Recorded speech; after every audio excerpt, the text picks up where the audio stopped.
BetOnline is the world's most trusted betting platform and your number one source for everything football. BetOnline has every stat, every matchup, and even live odds and spreads to bet on during the games. Think you know your stuff? Get in on our $200,000 mega contest and pick 5 games against the spread every week for your chance at weekly prizes and a share of $200,000. When the game's over, head on over to our online casino and get in on a game of blackjack or poker, or unwind with one of our over 150 slots games. Head to the website today to get in on the action. Bet online. The game starts here. Welcome to Bleav in the Arizona Cardinals, part of the Bleav Network, joined by former tight end and Super Bowl 33 participant Ed Smith. My name is Javon Adams.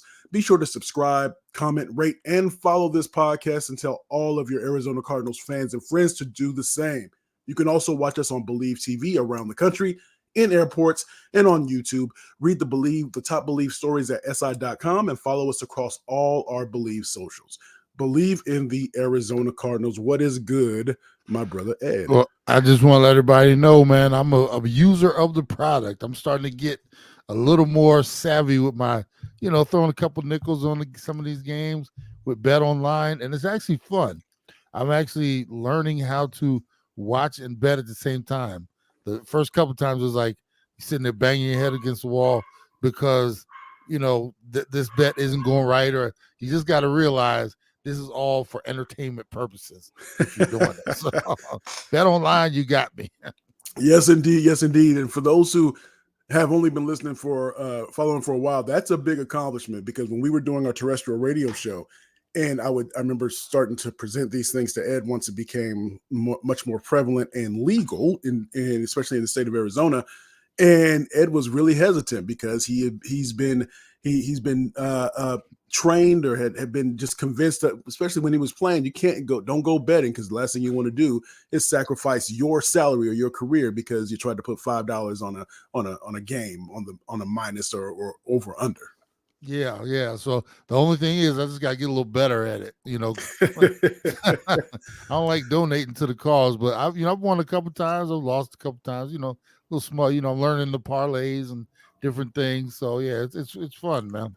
As long as you bet responsibly. Yes, this is true. So speaking of Bet Online, this as we do this thing 2 times a week. We do it Monday and Thursday. So Thursday we look ahead to the game that's coming up, and of course the Cardinals will be welcoming the Washington Commanders and former head coach, now turned offensive coordinator, Cliff Kingsbury, back to the building. But the according to Bet Online, the Cardinals are actually favored -3.5, and the over/under for this game, according to Bet Online, is 50 points. And so the conversation will lead to that, of course, as we get into it. But I was going to say a tale of two teams, but when we start to break down the numbers a bit, it's really not in a lot of ways. But the Cardinals are 1-2, and the Washington Commanders are surprising 2-1. It's still early in the season, and you have lately, in the last week and a half or so, you've mentioned a few times about identity when it comes to the Cardinals, or just teams in general. And in one of our other podcasts, we talked about kind of the teams with the best identity that you have, who's impressed you, et cetera. But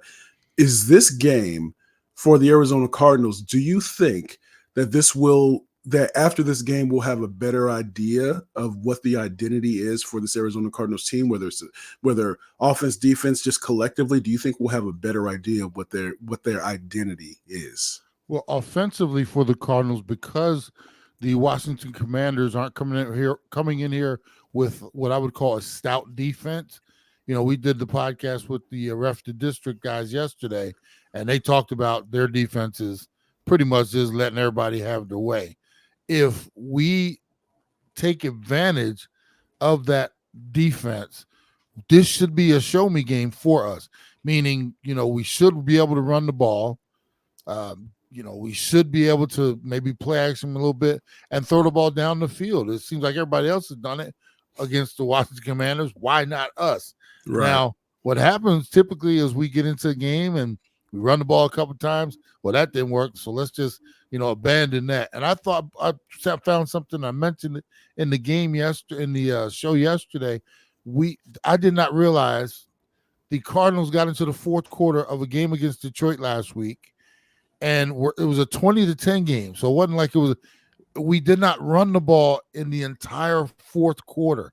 Only had 18 plays, but 18 plays, 18 pass plays, not a run in sight. And that was a game that wasn't out of hand where you couldn't, pick up a first down, start a drive off, and with the run and then go to the pass. I mean, so for me, it's we have to remember we're in a new, we got Kingsbury hasn't been here for a couple years. Okay. But we're still seeing some of the same things. Now, my question eventually will become, Jay, there's a common denominator as to why our play selection and stuff seems to always go the same way. Our quarterback, he's the one. He lived through the Kingsbury era where running the ball, that was like a bad word, and now we're at a point now where it's like, well, wait a minute, we got Connor back there. Let's use this young man. I don't know what it is, but there's that falls on the offensive coordinator and the coach, right? I mean, that can't be the quarterback's responsibility if they're not calling the running plays. Why aren't they calling the running plays though? I'm trying to figure it out. What came first, the chicken or the egg? I'm really trying to figure it out. Why we seem to have, and maybe it's a combination of the offensive line isn't quite there. I would beg to differ. Like, it's easier. Those guys up front, they love to run block more than they do pass blocking. Mm-hmm. Imagine hitting something or catching something, meaning catching some of these blocks. If you're always retreating, 18 plays in a quarter, 18 snaps where the offensive line was retreating and receiving blocks, trying to hold off, or would you rather get in a three-point stance and fire off and hit somebody? You ask some big linemen, they would rather do that. It seems like we abandon that all the time. And, the question was asked, is this an opportunity for the Cardinals to establish an identity? The short answer is yes. What are we going to do to get there, though? I mean, if you ask me, the identity of this team should be, I'm not saying run it 40 or 50 times a game, but it should be running the ball 30 to 35 times a game, passing it 30. I would always like to see a couple more runs than passes. So at some point we have to get to that level. I just don't know. If you can't do it against the Washington Commanders, I don't know who you can do it against. So it'll be really interesting to see if they get to a game plan, stick with a game plan, and then, make the necessary adjustments accordingly. But, I mean, if we come out and just start trying to throw the ball all over the place, to me, I just don't think that's what this team is or needs to be. So if they do come out and they're not running the ball, does that lead you to believe that that's their identity? Meaning, if we look at the end of the game and we see a very lopsided total of run versus pass, does that let you know their identity? I mean, so however it plays out, is this being that this is game number 4? Does that mean that that's their identity, at least maybe for the first half of the season, whatever that ends up being this week? Well, they will be what we thought they were after we see what they do to start this game and go through this game. They come out and they start just trying to throw the ball, sideline to sideline. A lot of jets. Was it the pistol formation? If that's what they are, okay, so be it. I just don't think they can be the best version of themselves if that's the identity they choose. So if that's the one they choose, so be it. If they've said this is what we are, they won't be the best version of themselves, though. I guarantee it. Because play action, as you mentioned, so having a balance, being able to play, getting under center, not just play action when you're in the pistol or in shotgun is something, and trying to do it that way, but really when you're trying to keep the defense as honest as possible or as off kilter as possible. Those are the things that can help you to be the best team that you can be. And also utilizing your ingredients the best way you can, meaning James Conner is not a read option guy. James Conner, from college to his days in Pittsburgh, his best days for me, or best runs, are when you get him back there deep, quarterback under center, let him pick power this way, power that way, or whatever the call is. Let him get him downhill. That's for me. So if you're going to have a back like him and he's your feature, you have to utilize him as best as possible. That's like having a pantry full of paprika and never using it. Never finding a restaurant or a recipe to use that paprika, Man, I use paprika and I use That's, smoked paprika, so I'm not trying to hear that. I'm just saying, sometimes paprika is a little underutilized. We're underutilizing our running backs. Hey, you got to go to that book every now and then. You got to find that recipe that says a tablespoon of paprika. Bleav in the Arizona Cardinals. He is Ed Smith. I am Javon Adams. Again, we do this thing twice a week, Mondays and Thursdays. So, given what, and you mentioned this just a few moments ago, in terms of the defense or the lack of defensive prowess or stout defensive capabilities that we see in the Washington Commanders. If you look at, is this going to be one of those high scoring games? The reason why I ask that is because if you look at some of the stats, just in terms of what am I looking at for points allowed per game, the Washington Commanders are give up 29.3 points per game. That's 29th in the league. The Arizona Cardinals are 21.3. That's 18th. In terms of points scored per game, the Washington Commanders are 26.3 at 5th in the league, and the Arizona Cardinals are 27.3 at 4th. So are you expecting this to be one of those games where last team with the ball will probably be the one that seals the deal? Unfortunately, yes. And here's the thing. Every game plan should not be the same, right, Jay? And I bring that up because we have, and he's played well, but we have a rookie quarterback getting ready to walk into our building. So you don't play in the very first game of the year. We play against Josh Allen. That dude's a seasoned vet, will beat you in so many different ways. There's not much you can throw at him that he hasn't seen. So you might sit back on him a little more, especially with his running ability and stuff like that.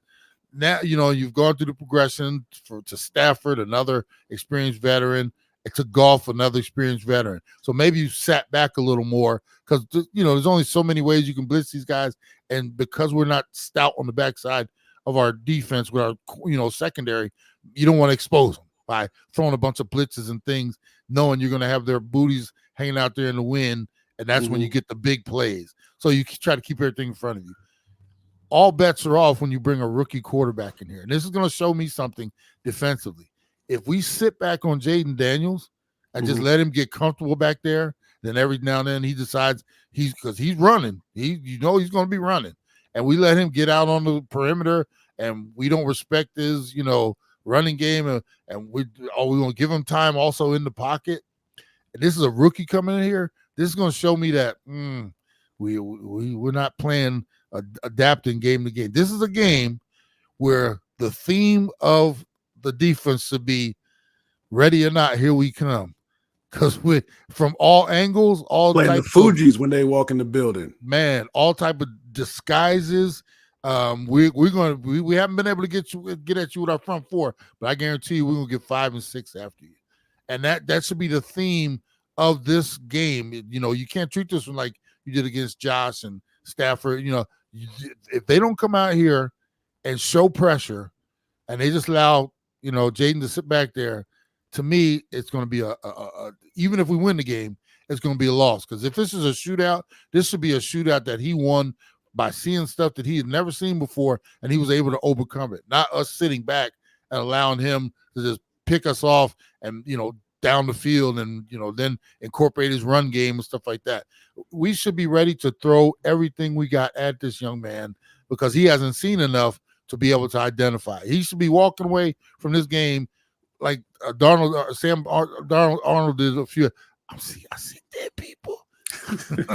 I mean, so you mentioned something there though, but so you mentioned this on Monday when we were talking a little bit about on our other pod when we were talking about Jayden Daniels, that he's slight of frame. Is this one of those games where even if you're not sacking him, that you got to hit him, that you got to make him know that you're there? Is this that type of game? Early and often. And I'm not saying illegally. I'm saying when you get the chance to, at launch point and he's still standing back there holding the ball, you got to get after him. And then if he decides he wants to do to you what he did to Cincy the other day, running, and he was prancing out there. Yeah. You got to let him know this secondary, like Buddha, I'd like to introduce you to Buddha Baker.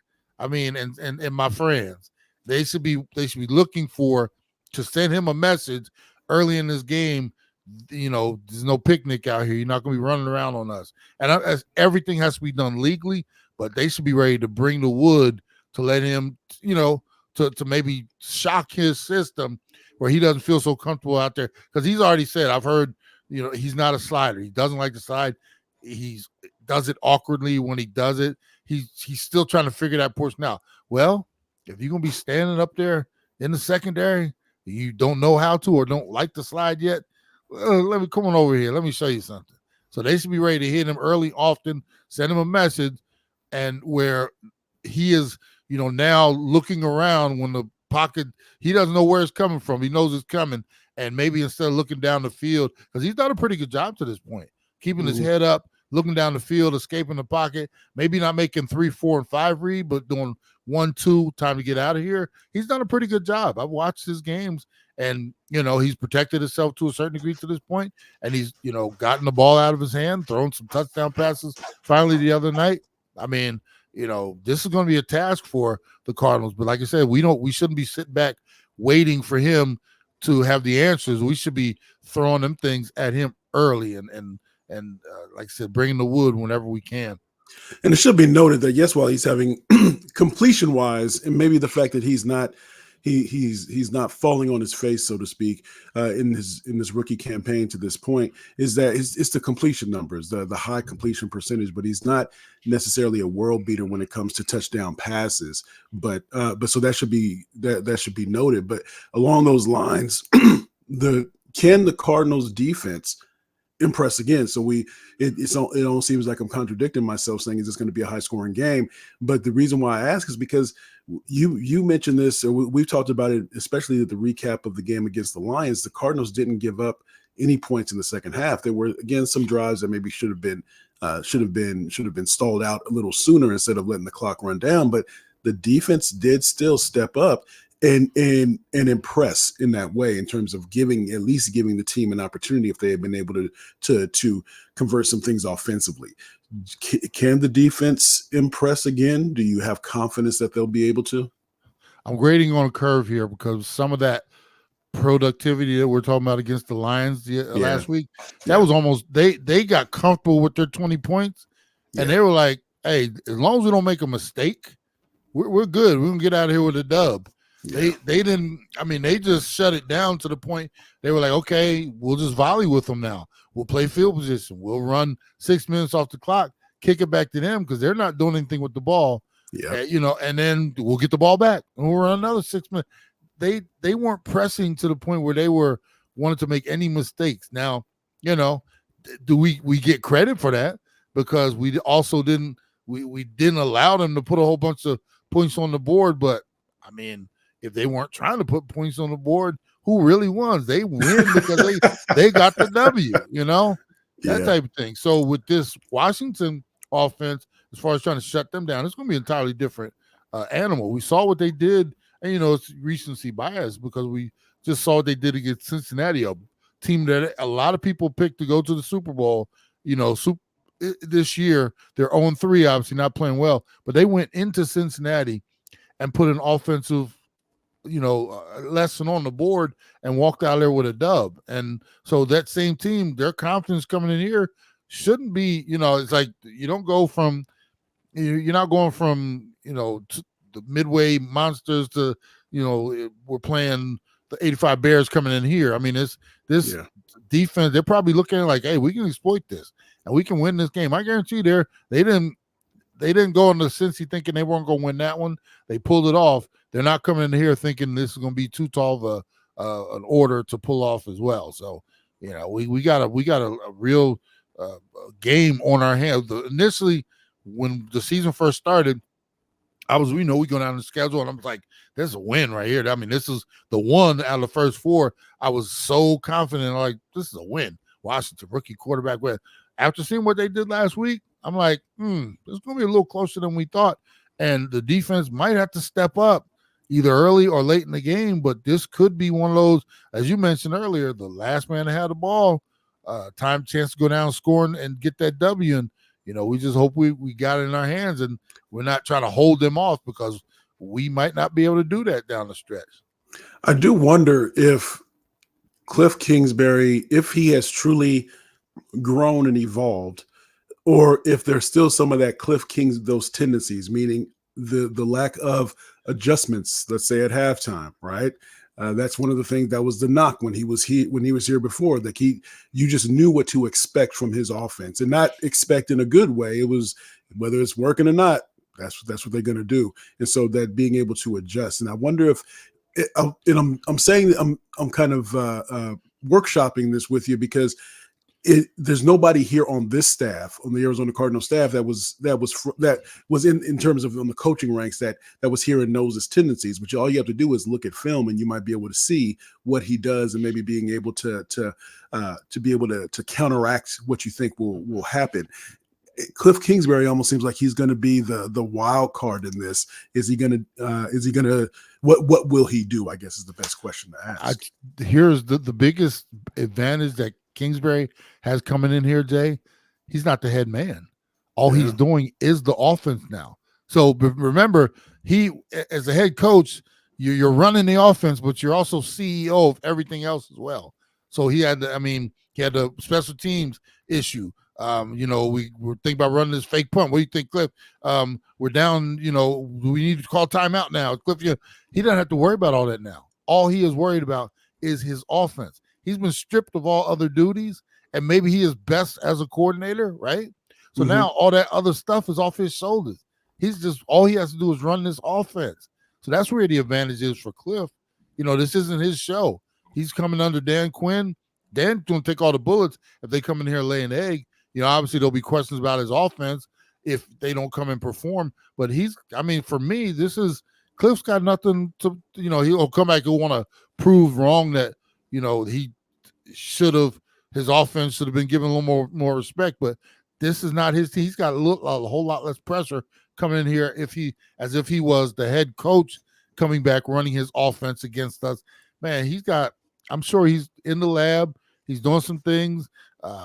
Getting better, hopefully, at his craft in terms of making adjustments, stuff like that. He's got a whole lot less responsibility on his shoulders and should be freer of mind to come in here and attack these Cardinals. If we're looking at the injury report for the Arizona Cardinals, we know that they just put a defensive tackle on injury reserve, but really wasn't making that much of an impact, right?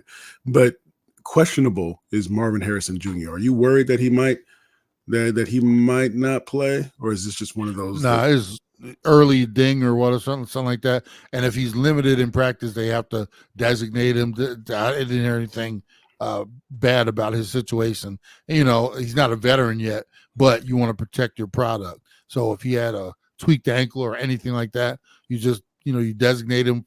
He's getting treatment, which means he has to have some type of assignment. They said he's questionable. They should upgrade him by the time we get to Friday or Saturday for sure. So I don't have any question about him playing. Any of the other ones? Because Budda Baker was on there with the quadriceps, limited in practice. Jay Jones, the defensive tackle, he's on triceps, so he's on injury reserve, so he's out the rest of the year. Gardeck with his finger was limited. He's questionable. Trey McBride, concussion. Now that might be he didn't practice. Now that might be something. If he doesn't go, that could change a little bit of the game. I know that Elijah Higgins is out there, but in terms of having a safety valve, Trey McBride is definitely somebody that Kyler Murray would want to have on the field if he can. Definitely want to watch the concussions because they don't get, unless they get totally released, they're not going to be out there. When I hear limited, that means they were at least out there on the field, walkthrough or whatever. Those guys are more than likely going to play. Once you get the doubtful, that's when it's, that's the word you have to watch out for. Once they get designated doubtful, that means they're probably not going to play. Trey McBride with the concussion, got to get through protocol first. Obviously, with a limited amount of practice this week, and who knows, they might decide late to keep him out of it. So we'll have to keep an eye on that one all the way up to game time. I know this is pro versus the example I'm about to use, but when my oldest, when he was playing youth football and he got a concussion, I kept him out for 3 weeks. I said, man, if you're not feeling 100%, you ain't playing, dog. So because Yeah. I can only imagine that because you've had trauma to your head, and so if it to go out, even if you're feeling 50, 60%, it's not as if okay, well I just won't use my arm that way. I'll try to do something else. That would have to be that would cause concern, I guess is the best way to say it.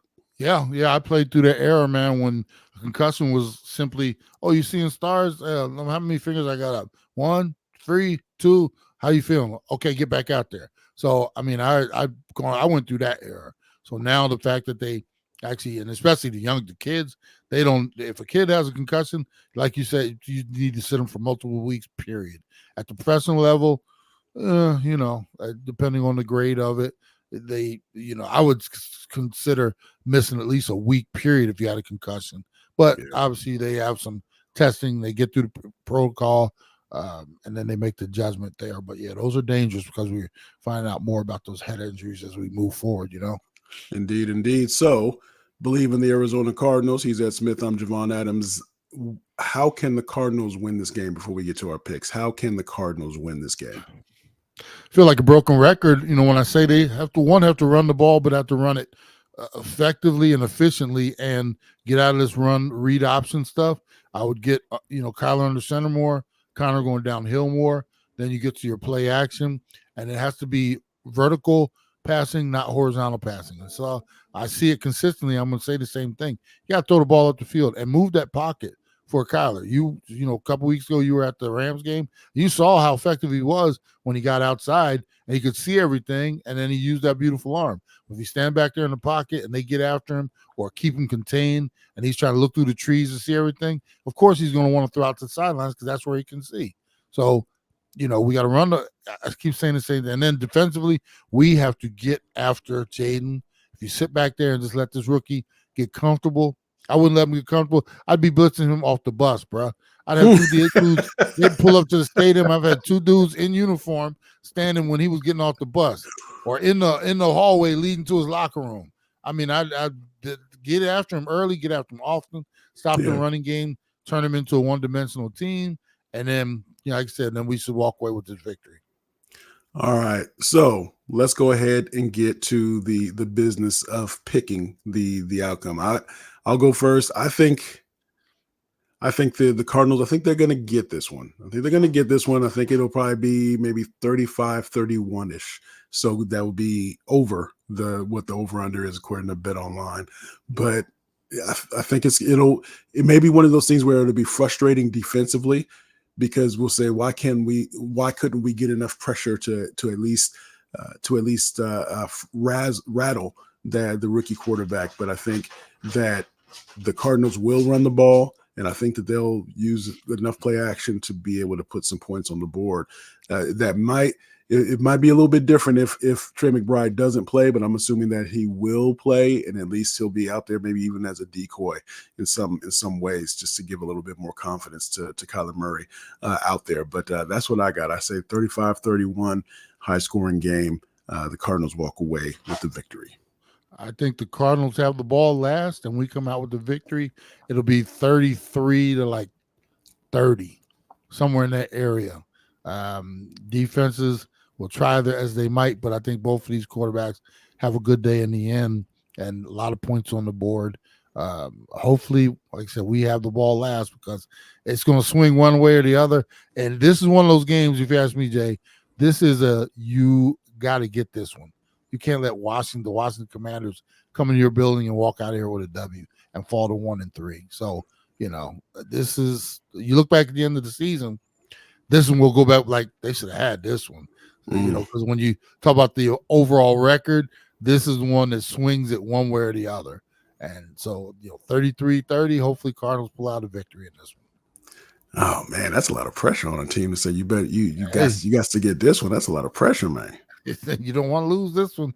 Man, good Lord. Yeah, because you don't want to be 1-3. 2 and 2 is much better than 1-3. I know that's Yes, easy sir. math, but that's the deal. So again, his name is Ed Smith.